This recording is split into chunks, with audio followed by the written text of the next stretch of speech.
I Want to Jump Like Dee Dee, with me, Giles Sibbald, is the music podcast that does music a bit differently. I'm talking to some incredible musicians, DJs and producers about how they use an experimental mindset to fuel their own creativity, pursue new challenges, overcome fears, bounce back from mistakes. The impact of my guest's willingness to experiment and take a cheeky risk here and there is really hard to exaggerate. He's a multi-instrumentalist, songwriter and performer who has released an amount of material that I'm really ashamed to say took me by surprise. He's also a producer and now an author with an imminent debut memoir, which promises to be, really sort of fascinating insight into his life's journey up to working with a band who really, for me, recaptured the rock and roll romance and mythology, or reality, if you will, of New York City, with two timeless and, really hugely influential records in the early 2000s. That band, of course, is The Strokes. His subsequent production work has been with some really wonderful artists such as Blonde Redhead, Regina Spektor, Jody Porter, Hinds, Colleen Green, and the latest, which is Atomic Stop. So it's a huge honor and pleasure to welcome Gordon Raphael to I Want to Jump Like Dee Dee. Gordon, thanks so much for coming on. Thanks for having me. That was a nice introduction, by the way. Thank you. Oh, brilliant. Weeks of research. and don't worry about not knowing about my massive output. I've hidden it extremely well. Hidden that well. It's incredible. It's incredible. The going back to, I guess, your sort of Seattle days and that, being in bands there through to, some of the, the solo stuff. It's a really prolific output that you got. Thanks. Someday people will hear it. I'm going to make sure of that. Is this a sort of, is this one of your kind of projects or sort of objectives now, is to get that music out there and get it sort of known a little bit more? It's been my objective ever since I was a teenager. I just haven't quite figured it out yet. But it gives me a fire every day I wake up. I think about it every day, and I'm on it. It's like, right, what do we do today? How do we get it out there today? Yeah. So you're, if I'm not mistaken, you're living in Hebden Bridge. That's right. At the moment, yeah. And West Yorkshire. Yeah. I know it. I know the place. It's a great place. It's incredibly sort of vibrant, and I love the kind of like independent feel that the place has. Yeah. You've lived in some. I'm really interested in kind of like the sort of environment that people live in and sort of surround themselves. And of course, I mean, for the benefit of the listeners, you've lived in some pretty important, from a music perspective, music and culture perspective, really important places. Yeah. That contrast very much with sort of Hebden Bridge now. And I'm sort of interested in what the different places kind of give you. Well, I grew up in Seattle, which at the time was not a real, in a way, it wasn't really a cultural center yet. It hadn't established itself musically. It was mostly where people made airplanes for Boeing or went fishing.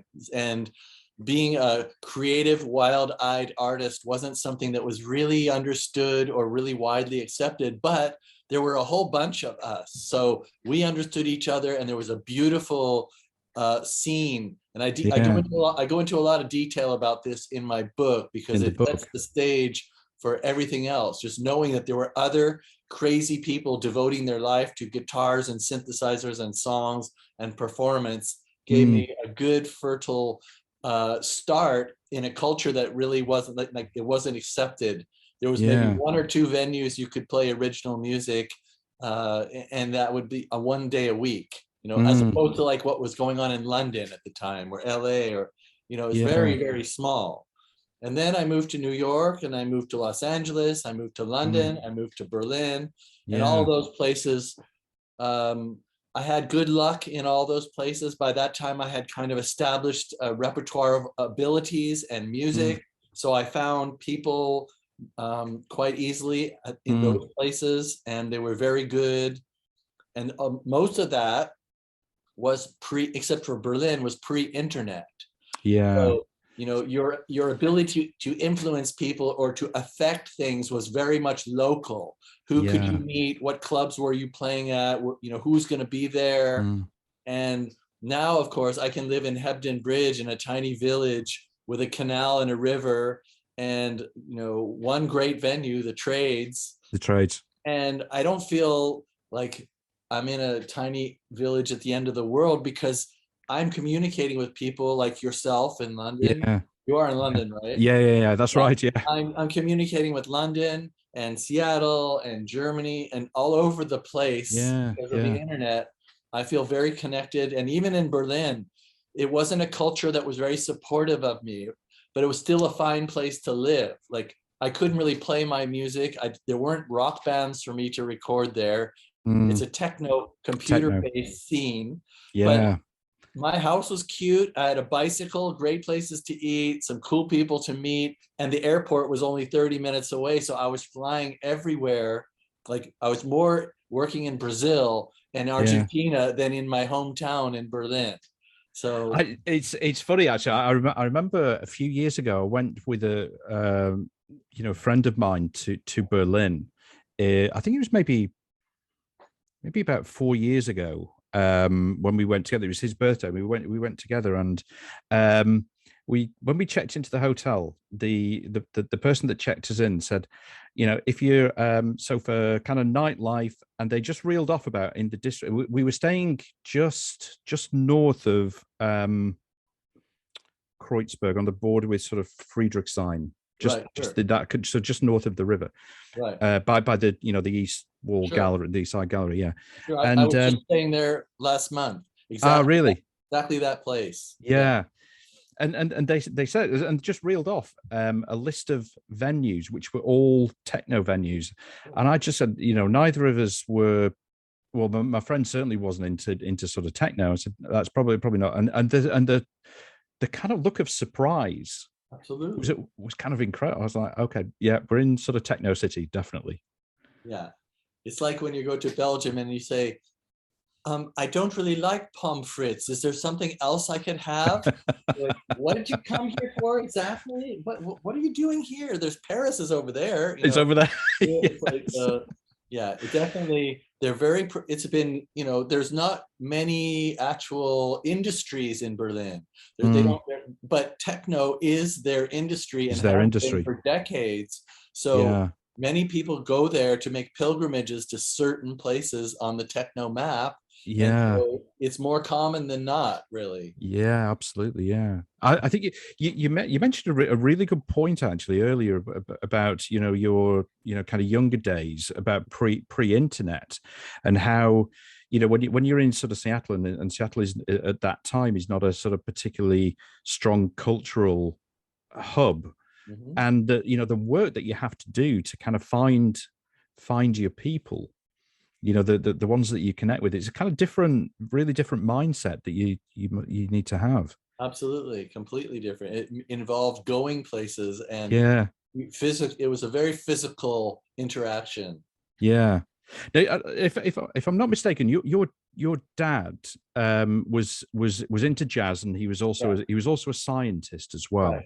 Yeah. Which when I read that, I thought, yes, this is like fantastic, because the scientist to me gives you that kind of experimentation, again, sort of mindset, and also the kind of the interest in jazz music as well, from again from a kind of experimental perspective. It's sort of great. I really wasn't like, because he was into jazz and I was into rock, we didn't really see eye to eye. There wasn't a lot. I mean, he played jazz, but I was closing my ears off. And when I was playing rock and roll music in the house, he was yelling and saying how bad it was. But there were two things that really affected me. One was I didn't really want to play quiet, organized music as a very young child, 8 or 9. And I found a teacher who right away was really willing to teach me to improvise. Yeah. And that is something that's very important in jazz, and it used to be very important in rock. It's not very valued or talked about nowadays in rock. It's kind of like corporatization in a way. Tell us something in 2.5 minutes, preferably less. And everything has to be not only organized, but should be computerized. Make sure it's 100% accurate in pitch and rhythm. Whereas I had these values of listen to those guys. They just like kind of touch the instrument and new things appear. And when they get lost, that's the exciting part, because then they have to find their way back and they don't look worried. Like all that stuff was important to me.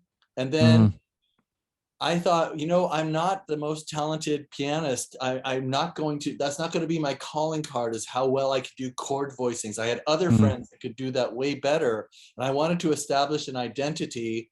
And I got my hands on synthesizers at a very early age. Yeah. Which is a bit scientific.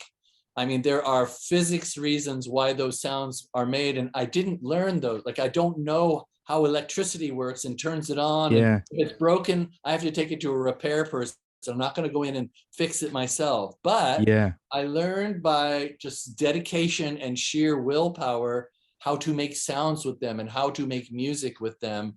And it became second nature. So between improvising and making crazy new sound discoveries, that became, okay, that's what I can do. That's where I'm gonna. This is me. That became my identity. And with this, that's really fascinating. That, I mean, you know, and also with the guitar as well. Were you sort of interested in, you know, what kind of noises and, you know, kind of textures you could kind of get out of the guitar, rather than kind of like a straightforward. Well, everyone told me to leave the guitar alone. Leave the damn guitar alone, because everyone I knew, all my friends could play guitar, could play really well. Yeah. And like I could play piano, okay, so they let me be in their bands as a keyboardist. But if I on a break would pick up their guitar and start, please, come on, stop that. So at a certain point, I would sneak into the band room where the guitarist stuff was, and I would turn it up and make sure nobody could hear me, and I would just start blasting out stuff.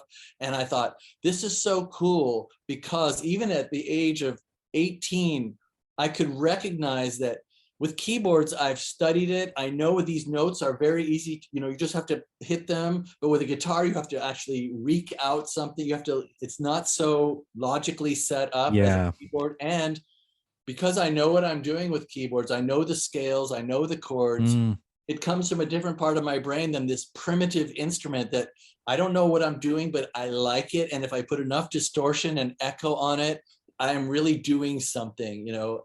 And so I actually kind of taught myself how to combine the organization of keyboard logic and the completely primitive, like guttural onslaught of guitars doing things that keyboards could never do.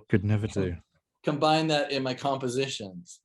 I guess that's that you're getting into the sort of territory of you know, kind of combining the I think you mentioned earlier, like the very kind of precise and also almost like mechanical, if you will, precision of sort of keyboards. Yeah. And then the human element of the kind of guitar, almost in a way.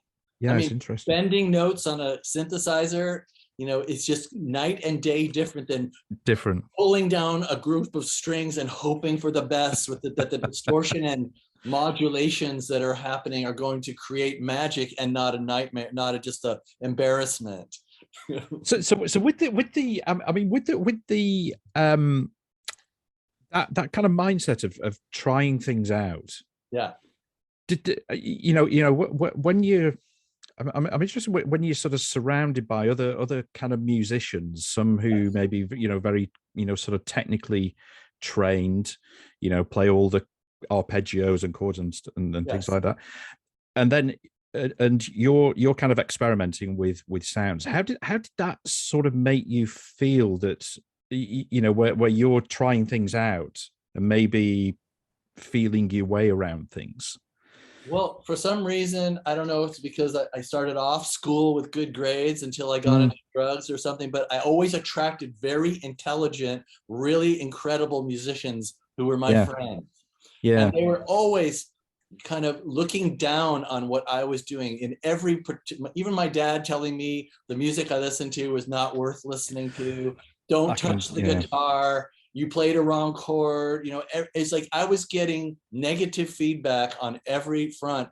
But when I listened to music, and when I was by myself with a piano, in my heart of hearts, music was so important that I knew that no matter what all this noise was, that this was the most powerful and important course I could take, and nothing was going to pull me off of it. I just felt like a connection with music, in spite of all the background noise, that this was me and I was going to do something incredible with it. And I only wanted to play music and make synthesizer sounds. And that's why I taught myself how to record. That's why I became a producer, because I thought if I could learn how to use that tape recorder, which had 4 channels on it, and no one else was telling me that I made a wrong note, that I made a bad lyric, that the words I was saying were silly, that I was singing, I would just do everything without anybody watching me, and I would show them. I would like come up with something eventually, and that's basically what happened. After a certain amount of experimenting, one thing was born. Like, I got it. And I started playing it for I had a little cassette in my pocket, knocking on friend after friend's door. Hey, I got to show you this. Put it in their cassette machine. You know, that was like kind of a huge breakthrough moment when the first thing was finished to my satisfaction. Yeah. And then that paved the way for an entire lifetime up till today, where I'm doing the same thing. I'm making sounds. I'm, you know, organizing things. I'm doing music. I'm thinking about music and art and creativity, just day in and day out, same as I was intending to do when I was a late teenager. I mean, it's absolutely phenomenal. I mean, it's really fascinating. I think that, you know, your love of music almost like trumped everything else. It's like, you know, whatever kind of obstacles I'm feeling or facing, and that, you know, because that, I mean, you know, doing that sort of takes resilience, you know, to say, okay, whatever pain or fear I'm feeling now, I'm just gonna go for it. I guess when you were saying that, I had the picture of like the fire inside of the music, that was like what it was doing to my mind to listen to music and play it and make my own. It was just far more intense than these little chattering negative voices. They just seemed they seemed frail and they seemed uptight. And the music was showing me like infinite amount of liberation and imagination. So I had that as a fuel.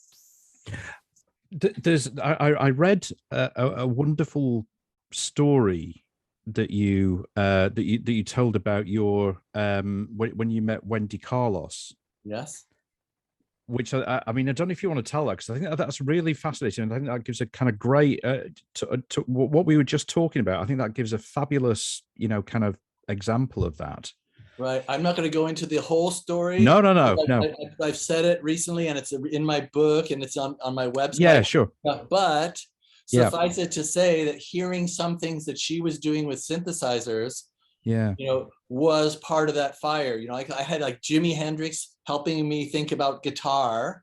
And then when I saw the movie A Clockwork Orange and heard like choirs singing in German, but it wasn't choirs, it was oscillators, and it was this giant Moog, but it was singing Beethoven in German. Who figured that out? Who figured that? I got to know about that. You know, this was like, when I heard that for the very first time, it was like a revelation. It was like human beings can do this. Like certain painters I've seen, when I see their paintings, I go, how could a human being make that? Like, how can they draw so small, so many figures so perfectly? It's like humans are capable of just the most incredible stuff. And then when I heard the soundtrack for Clockwork Orange in the theater on big speakers with that crazy visual, it was also like, are you kidding me? You know, life has this. Humans really are capable of doing this. Sign me up. Show me how to do it, you know? Yeah. I mean, I guess there's you know, kind of Wendy Carlos is one example, and, you know, Pauline Oliveros, for example, you know, another sort of example of that. Just vast, I guess, imagination, you know, kind of willingness. I think it's incredible the sort of the impact that those, you know, I mean, just those two women had, you know, on music and, you know, artists. Yes. I try very much to encourage, and there's a lot of young people in the world right now that are actually super talented and doing bold, creative things too. And any opportunity I can to give them a positive feedback, or if I can be helpful in any way. That's very important to me, to make sure those people are encouraged, you know. Yeah. I mean, you've I mean, when I was looking at the list of artists that you've worked with, you know, let's say, you know, sort of produced, for what there are a couple of things that sort of stood out to me. One, you've really sort of worked with artists that can write fantastic melodies and harmonies, like all bar none. I mean, just like sort of fabulous. And also the artists tend to, a lot of the artists tend to be sort of, I mean, some unknown, but you know, perhaps at the start of their careers as well.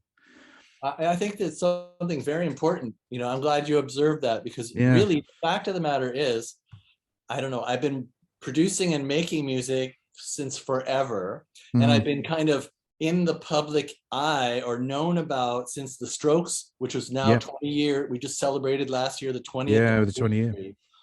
And even with the Strokes albums, in 20 years, no record labels, no management, and no established artists have basically ever called me up. No, I only get kids in basements in Brazil or Minnesota or Paris, whatever they are. They just write to me directly and say, hey, we really like some of your work. Can you come to our town and record? Okay. So it's kind of funny to me in a way. I do love the bands I work with. I think they're all very interesting. I don't think I could spend a week of time, or even 2 days of my time, sitting in a room listening to, at loud volume levels, to music that I didn't think was interesting or enjoyable. Absolutely. That would just destroy me. And how could I smile at a singer who is singing some shite? How could I smile and say, great job, you know, do it again with feeling? I couldn't be believable in my job. You know, the people who I work with, they're young, but they're smart and they're perceptive. They look at my face and I say, oh, wow, Gordon's digging this. And his ideas are showing that he's actually contributing to this process. He's not trying to, like, you know, he's not telling us that we have a long way to go, and, you know, you're having a hard time with it, and that's not part of it. But it is interesting to me that in all my experience and all my work, you know, people who are super successful, or people who are very well known, they don't really think of me very often. It baffles me. It really baffles me, because I think for me, your production style, if there is a style, let's call it, there maybe isn't, but just this is probably my layman's kind of understanding and sort of interpretation. But you allow each instrument to have their own space. You really do, and you know, the lo-fi has been talked about, you know, quite a lot, obviously. But it really, you know, the sounds that you create, I think, you know, almost pay tribute to each instrument, and give each instrument seems to, you know, kind of have its own melody, if you will, and its own kind of tune, or you know, that sort of fits in. And I think that is really important, because I think it just sort of shows that you treat each person in the band with equal respect. And part of that is that, you know, the bands that are coming to me, they don't have big budgets. They don't have people endorsing them. And so what they're doing is they're spending a lot of time in the small room together before they meet me, practicing and trying to make a sound as cool as they can. They're doing a lot of the work of making cool sounding songs before I get there. Yeah. So a lot of what I offer to them is, first of all, the opportunity to play together, just like you did at home. It's not suddenly you're now in the studio and you're going to do it a new way that you have not been familiar with. Right when you're paying for it, and right when you're going to show it to the world, we're going to start doing a new way of working with each other. I don't want to do that. So a lot of what you hear on my productions are the bands are actually playing together just like always. And there's a camaraderie and there's a chemistry that they've been honing for a long time. And I just want to capture that. Okay. So that's the first thing. And the second thing is that I don't really feel the need to add many, sometimes adding a little bit, or they have ideas to add. So it's not we're not spending months just layering and layering and layering and trying to make it sound like bigger and better. We're just trying to like capture the real essence of the band and the essence of the song, and leave it, just let it shine like that. Is it, that perhaps gives a sort of suggestion as to how you see your role as a, when you're in the studio with those, with those bands, which is, perhaps letting that they are the artist. That's where we should focus our attention, and you're kind of facilitating that. Is that fair? I might have told this story also many times, but when I was younger and I saved up I got a job just to pay for studio time in a good studio to see what I could do that was different than at home.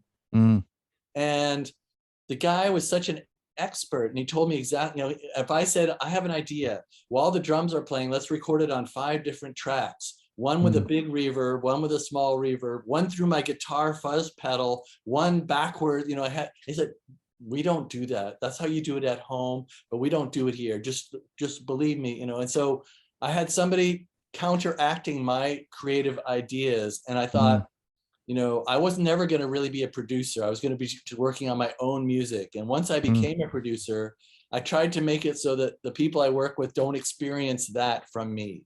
If they have an idea, it takes 3 minutes to try the idea, and it probably takes me 4 minutes to argue why that might not be a good idea theoretically. So I'm actually saving time, and most of the time their idea, I'd say 98% of the time, their ideas are what you hear on the final thing and really matter. I mean, that kind of again, to me, that really sort of like shows the the importance of authenticity. And I know authenticity is a word that's used a lot these days, but how you're viewing the whole kind of process of getting the music out there. It's not about, like you say, it's not about layering and tweaking and this and that and that and that and that, and until it becomes something that's almost unrecognizable from what it's set out to be. You're kind of taking it in its rawest form and sort of letting that talk. Yeah, it's in a way it's even simpler. Like, we start by sound checking the drums, kick, snare, hi-hat. Okay? And already that guy I want him to come into the studio after spending a few minutes doing that, come back in the control room and go like, whoa, that sounds really good. And the rest of the band should be like patting themselves on the back. Just the kick, snare, and hi-hat should already be like making people smile. So everything that I want to try to capture has to sound really cool on its own. When you add that has to be sounding good. So it's a matter of kind of enjoyment as well. There's a lot of enjoyment. Like, is everybody digging this, what's happening right now? If not, then something's wrong. We got to figure it out, because I don't want to put anything on the recording that everybody's not completely on fire about, and that I also don't think sounds really great. Yeah. It doesn't do me any good to have something I made that I don't really believe in go out in the world. It won't really get me more work or reactions. But I feel like if I really think this sounds good and they do too, that's going to be my best like advertising. Obviously, the Strokes' first album, and I don't know how much you can or want to say about this, given the with the book, but let's see how it goes. But the Strokes was the big one back in sort of 2001 with Is This It? In terms of kind of getting that sort of production gig with them, did you have to sort of hustle to get it, and if so, how did you how did you feel about doing that? I'm interested in kind of like mindset about how you went about doing that, how you felt. Well, in a way, even when I was a teenager and I read Cream magazine, I mean, the idea of hustling and hype and getting yourself out there and doing outlandish things and being brash and bold, watching the stage performers in rock and roll, that was like, that's what I wanted to do. So when I suddenly realized I'm a producer in New York now, and bands are coming to me, and I like making money. I like, I didn't have money before. I was in one signed band and maybe 20 that weren't. So having an income stream based on music was very new for me at the time I was living in New York. Yeah. So I would go out everywhere and I'd say, hey, I've got a really cool studio. I had confidence that I could do a good job. And I also thought my studio was awesome, you know, and that it would work for young bands. So, you know, all I was doing was going out trying to find bands to work with and then having a chance to chat with them and saying, I really liked your set. Here's my card. Come check out my studio. So that's about the level of hustling, but I was very dedicated to it. Like I went out a lot. I talked to a lot of bands and I tried to get people to come work with me. And that was what was happening when I met the Strokes. Yeah. I did, you know, were the you know, bands that rejected you and said, this is sort of not for me? Because I'm interested, like, you know, how you cope with that sort of rejection as well. Even still to this day, I mean, I think it's like every 4 years or so, some band takes me to the side and said, sorry, man, I hate to do this to you, but do you mind leaving? Like, we don't want to work with you, actually. You know, we're surprised because we thought you were going to give us the Phil Spector sound. And we thought you were going to do a lot more to our music than you're doing. And I go like, okay, sure. You know, I understand, you know, I'm not Phil Spector. And I remember explaining to one very cool Norwegian band, he said, like, you know, you just put a microphone in front of stuff. We thought you were going to be turning a lot of knobs. And I said, you know, I only turn a knob when I feel like I have to. Like, the only reason I ever turn a knob is if I need to do it. And sometimes I just need to like set the level and then it sounds great to me. You know, I kind of know what microphone I want to put in front. I know where it goes. I know if I like the sound. Many times I'll tell the drummer, like, your kick drum has too many pillows in it. It just sounds like a pencil, you know. Or like, you know, I want to feel it boom. Oh yeah, great. And now we're doing, you know, take out those 2 pillows and I'm into the sound. It's just not like I don't care. I just don't think sometimes it doesn't take much more than making sure the drum sounds good by itself and sticking the proper microphone through the right preamp.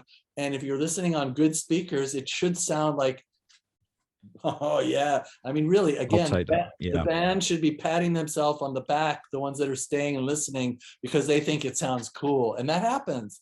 You know, the other bands I work with, except for the ones that fire me every 4 years, they all like completely dig it. They all go, wow, thank goodness, you know, this sounds awesome. I guess you know, having those and then just the, you know, kind of odd one that, you know, has a kind of bizarre interpretation of what they think value for money is, you know, kind of value for money, or you must be twiddling lots of knobs there. That's not... I think there's some integrity in there because they wanted something different, you know, and they heard things I'd done and they thought I would, you know, they just, and it happens. It happens like once every 4 years, some band lets me go. You know? And I guess that, you know, you're dealing when when you're in the studio, perhaps with, I don't know, let's say, you know, kind of 5 or 6, 7, even more, perhaps, sort of personalities and, you know, kind of different ways of operating. I mean, the same as if you're in a band as well. You know, you've got different personalities, different ways of working, different, you know, kind of knobs that are twiddled, and you know, it's kind of difficult, you know, to mesh those together to get something that's very kind of creative and cohesive. Yeah, it's my ease and comfort for my own self in the studio is very much based on how well the band agrees with each other. Sometimes, many times there's like 2 guys in the band that just love the most impactful, raw, aggressive sound, which I am making very naturally. And then there's this one guy who thinks like, it needs to be cleaned up. You know, it needs to be more pop. You know, people are going to be afraid when they hear that intensity. Turn it down. So it's always the balance between the raw aggression that is very easy for me to make, and I loved going there, and then some other element where they want it really smooth and really, really under control and not too much. So those are the forces usually. I mean, I wonder if you know, in your role, when you see those kind of dynamics, you know your ability to almost you know, kind of mediate and try and harmonize those different opinions and try and get conciliation is kind of part of what you do. Yeah, it is a very big part of what I do. And it's like finding out first in my own self, is this a question for me to answer and take control of, or is this an opportunity for me to say, oh, okay, I'll tell you what, before I make a suggestion or do anything, you two talk about it and you come talk, then tell me what you decide. What you decide, yeah. Because it's sometimes it's a very valuable skill to know when it's time for me to make a decision and say my opinion, and when it's a very good idea if these two will come to an agreement and then tell me what the result of that is. I don't have to do as much mental or emotional work, and I know it's not my job in certain cases. Yeah, like I can't give them what they want until they can agree on what it is that they want. It must have given you a lot like over the years, you know, a huge range of, you know, kind of skills to, you know, because of the different personalities, different situations that you've been on, or sort of been in, you know, and the kind of one thing that sort of sticks out is adaptability, how adaptable you are to those different situations and reacting to get the best out of people, or to produce the best, you know, to record the best music that you play as well. Yeah, what you say is absolutely right. And there's another thing. When I first became a producer for other bands, I was fighting myself inside by going like, you know, I really want to be working on my music, and yet here I am, you know, I'm making money and it's kind of fun. But one thing that tempered that was that I was learning so much about how this person, where the tambourine should be like, so tiny and reverbed in the back, or should it be like part of the drum? Like, I loved doing things other people's way because it gave me an opportunity to do things that I wouldn't have done myself automatically. And that did give me an incredible range of experience and skills, because I was listening to what they wanted and showing, you know, and giving it to them. And that's what happens when you put the tambourine down quiet, and this is what happens when you make it aggressive. Like, they both have places, but I wouldn't have explored those extremes if people hadn't asked me to do it. It's interesting you say that. I mean, because I think again that shows, you know, really strong open-mindedness, you know, to try things. Because, you know, one thing that I have struggled with sometimes is, you know, when you have something and you've kind of worked on it and it's you see it as your baby, and it's like, I've done this, and then somebody comes in and says, what about this? What about doing it this way? And that kind of like initial resistance that you feel, is like, oh no, I've done this. Well, let's say that I've made 1,000 of my own songs, and those are my babies. And usually somebody says something like, I don't know, 90% of the time when someone makes a comment like, your vocals are too quiet, I just think, I nod and smile and think, if I can say this on your podcast, like, fuck you, I'm never going to change it. But occasionally someone has given me such an interesting idea that I try it, and sometimes I like it. Like one guy said, this song's too short, I wish it would keep going. So I copied it again and joined it, or, you know, I would do things. I have done things that have helped my songs and enjoyed it. But many times when people tell me their opinion of something, like, I wish this was louder, if it's my song, I don't really take it to heart very much. But if it's their song, in my view, they have the final word. You know, it's not, I am the producer, I am going to do it. And sometimes I fight very emotionally, like a teenager. Like, I said, the guitar solo you did yesterday was so much, even though it's not my ethics to do that, it's so much better. It's so cool. The one you did today, the notes are more correct, but it doesn't have that magic. And I will do that, you know, I'd say once per session, you know, which is pretty regularly through the year. And the bands love it. They love that I'm so, like, sometimes they will go, okay, you convinced me, you're right, I hear it now. And sometimes they'll just say, Gordon, these are the right notes, that is a bad solo, get rid of it. And I just get rid of it.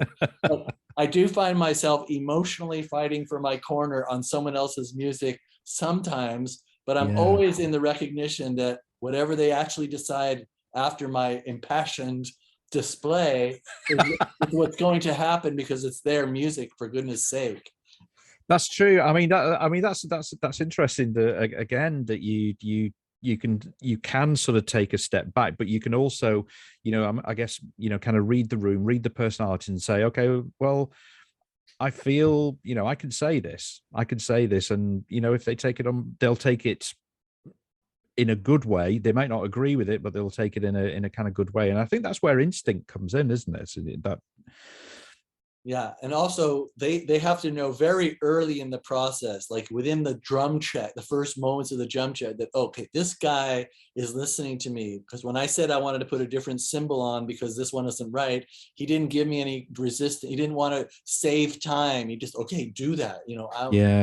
I established an incredible level of trust and comfort very quickly, even hopefully in the Skype calls before we get to the studio. Because I know that with art and music, when you feel relaxed and confident and you're not having weird vibes to fight, you have a chance to be like the Superman or Superwoman artist that you are. Whereas if you're feeling uncomfortable or pressured or criticized, no matter how good you are, you're not going to do your best. You're absolutely right. I mean, the way that you kind of give over, or hand over criticism or kind of suggestions, people take it critically and, in a kind of negative way. So, the way that you kind of frame it to people is kind of super important. Like, for example, I love this example. If there's a singer singing and they made a wrong note, they hit one note was not right. There's a way to tell that person that they made a wrong note and they didn't do it right that will make them so they'll never get, you will spend hours and they may or may not get it and it won't be good. You think, oh, I think that note's a little out of your range. Oh, I can see you're having a real tough time with that. Ooh, what are we going to do about that note? All you got to do is say that and you cripple a singer. Yeah. Instead, I go like, oh my God, you just sang like 3/4 of that song. So what? It's so great what you just did. There's one note. Let's go back and get it. You just say that, and they get that note the second try, perfect, because there's no issue. Yeah, that's a brilliant example. Yeah. That really is. Just you're totally right. The way that you frame it, just kind of like tapping into what people fundamentally want to hear, which is kind of like they want to feel that they've done something good. Take the focus off the negative stuff, and that's how you get the best out of them. Totally. Because sometimes the criticism could add more problems and conflict. You still have to fix that note, and there's just two ways you could approach getting the note, getting the performance you're looking for. Yeah. For your own music, where do how do you keep your kind of creativity kind of alive for that, because your releases of I mean, I'm not a regular listeners will be aware that I'm not a big fan of genres and putting things in boxes. Right. I don't think it works. I think it's kind of quite, it's a lazy thing, an easy thing to do. But yours is your output is pretty eclectic. Very much, even within an album. I guess I was influenced at 10 years old by Sgt. Pepper, and it's all over the map. So and like Electric Ladyland, Jimi Hendrix, it's all over the map. So I just thought that's what a good record should have, a little of, go on a journey, and there's no limitations. So I tend to do whatever it is I want to do. And because I play keyboards and I play guitar and I play bass and I sing and I can do things with computers, I get interested in, what happens if you hook these boxes up to that's cool, let's make a song with that. It always starts with either a feeling, a piece of poetry, or a sound, and can go anywhere. I guess with that mindset that you have, that willingness just to kind of go wherever your gut is telling you to go, you kind of don't feel, I'm guessing, but they're almost like no risks to what you're doing, because you're willing to experiment and see where it goes. I think there's no risks. I mean, there's no risks as far as like, I better not do that, or my fans aren't expecting that. But there are definitely problems. Like, you do this thing, you have an idea, it's so great, but where does it go? Or like, oh God, what am I supposed to sing? How do I do it? What are the words to, like, there are still all the creative problems, but they're more like challenges. And I like those kind of things. I like just like, something's not right. What is not right? Where can it go from here? All those creative challenges. It can be very difficult, but it's a lot of fun. You know, it's really quite, I like that exhilarating feeling.